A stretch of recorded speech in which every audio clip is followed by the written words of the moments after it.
contacto con el consultor financiero Mario Di Constanzo. Mario, ¿cómo estás? Un gusto saludarte.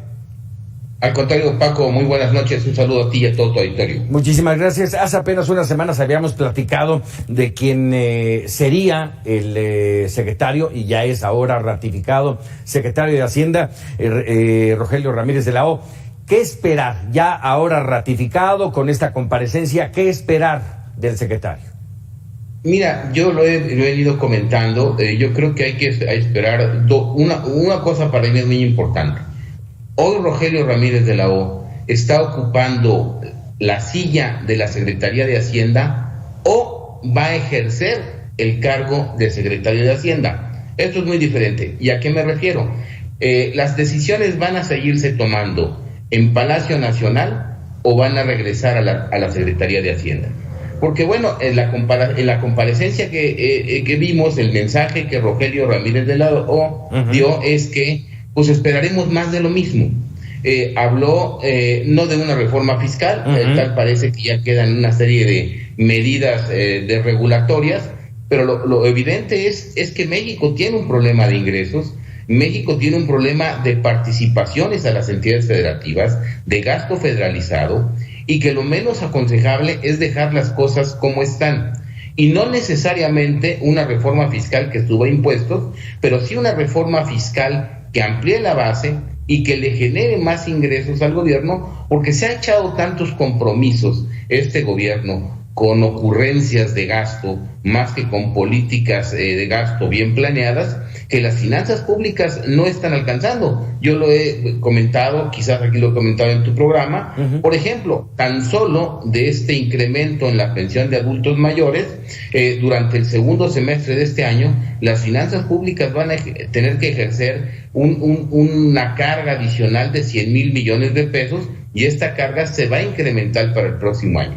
¿Qué ofrece Rogelio Ramírez de la O qué ofreció en la Comisión de Hacienda? Sí. Pues yo no vi que ofreciera algo nuevo o algo diferente de lo que pues hemos venido viendo.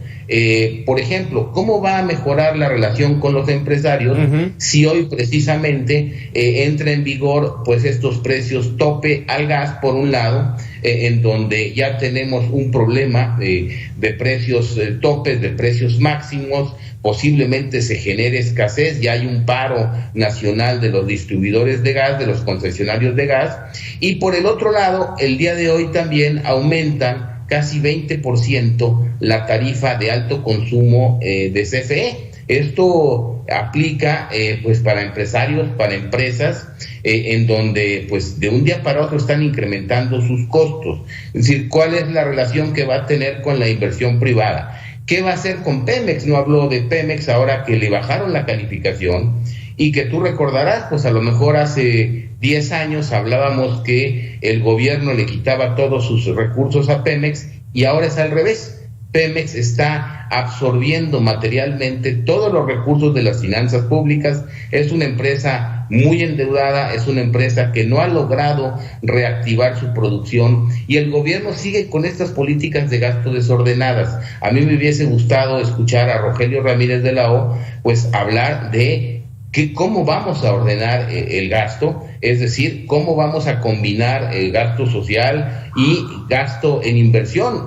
Al mes a junio de este año, con todo y los excedentes petroleros o con los mayores ingresos provenientes del petróleo, la inversión física gubernamental cayó, nuevamente muestra una caída en términos reales, lo que no ayuda a la reactivación económica, y lejos de eso vemos que el gasto de operación del gobierno pues creció casi a la par de cómo crecieron los ingresos. Entonces me parece que hoy no escuchamos nada nuevo de lo que se ha venido haciendo. En cuanto a sus cartas credenciales, pues son muy buenas, pero lo mismo eran buenas las de Ursúa y lo mismo fueron buenas las de Herrera, pero al final de nada sirvieron, porque las decisiones y la política económica de este país y de finanzas públicas se sigue manejando desde el Palacio Nacional. Entonces yo creo que la incógnita, que hasta ahora pues parece que van a seguir siendo estas decisiones desde el Palacio Nacional, lo que hemos visto este cambio o esta entrada en funciones de Rogelio Ramírez. Déjame nada más mencionarte dos puntos que me parecieron interesantes. Cuando alguien de alguna manera le dijo que se iba a ser florero, el secretario de Hacienda dijo: hablé y solicité tener intervención en la política fiscal de Pemex y de CFE. No sé qué quiera dar a entender con eso después de lo que tú acabas de comentar. Y un punto más, dijo que todo el proyecto económico de México se encuentra en el combate a las desigualdades y a la pobreza. Primero los pobres. Mira, evidentemente creo que esa es una tesis que ha manejado el gobierno desde un inicio, pero hay dos formas de combatir la pobreza. Por ejemplo, con gasto en infraestructura social, con un gasto productivo, con un desarrollo productivo, o el gasto en subsidios, como lo estamos viendo. Uno es un gasto productivo, el otro es finalmente un gasto corriente. Y ambos pues estarían privilegiando a las clases más necesitadas, pero de una manera muy diferente. Yo creo que aquí es donde Rogelio pues tendría que presentarse y tendría que definir hacia dónde va a generar estas decisiones o nuevas decisiones, si es que las va a tomar. Y con respecto a lo de Pemex que él señaló, bueno, habrá que ver qué va a hacer, por ejemplo, con esta disminución en la calificación de petróleos mexicanos. Es decir, Pemex hoy tiene vencimientos de deuda que no va a poder hacer frente en este año y en el próximo. Son más o menos 6.500 millones de dólares. ¿Los va a pagar el gobierno federal? Creo que sería la reflexión. O Pemex va a buscar, por ejemplo, combinar sus inversiones con la iniciativa privada, pues para ayudarse y entre estos proyectos conjuntos sacar a la empresa adelante. Me parece que aquí hay sutilezas que él debe de señalar. Sí es cierto que una de sus condiciones, lo habíamos adelantado,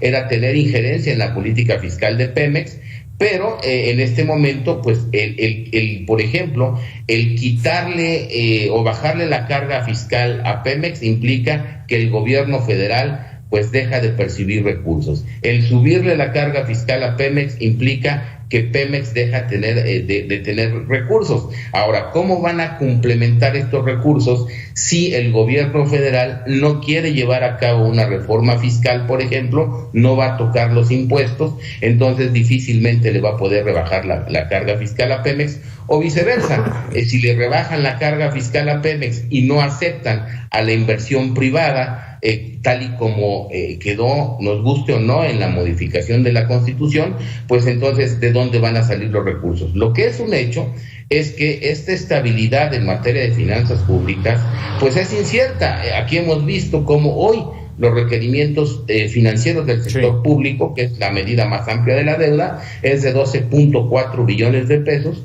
cuando a principio de la administración esta era de 10.5 billones, es decir, hay un crecimiento de casi 2 billones de pesos en materia de deuda. El déficit público para 2021 es de los más altos de la historia, es de casi 700,000 millones de pesos. Es decir, ¿cómo le va a hacer para salir adelante? Espero que con la entrega del paquete económico pues dé unas señales más claras. Hasta hoy ofrece más de lo mismo. Pues te agradezco como siempre, Mario Di Constanzo, por estos minutos para Mega Noticias. Al contrario, Paco, muy buenas noches, un saludo a ti, a todo tu auditorio. Muchas gracias, Mario.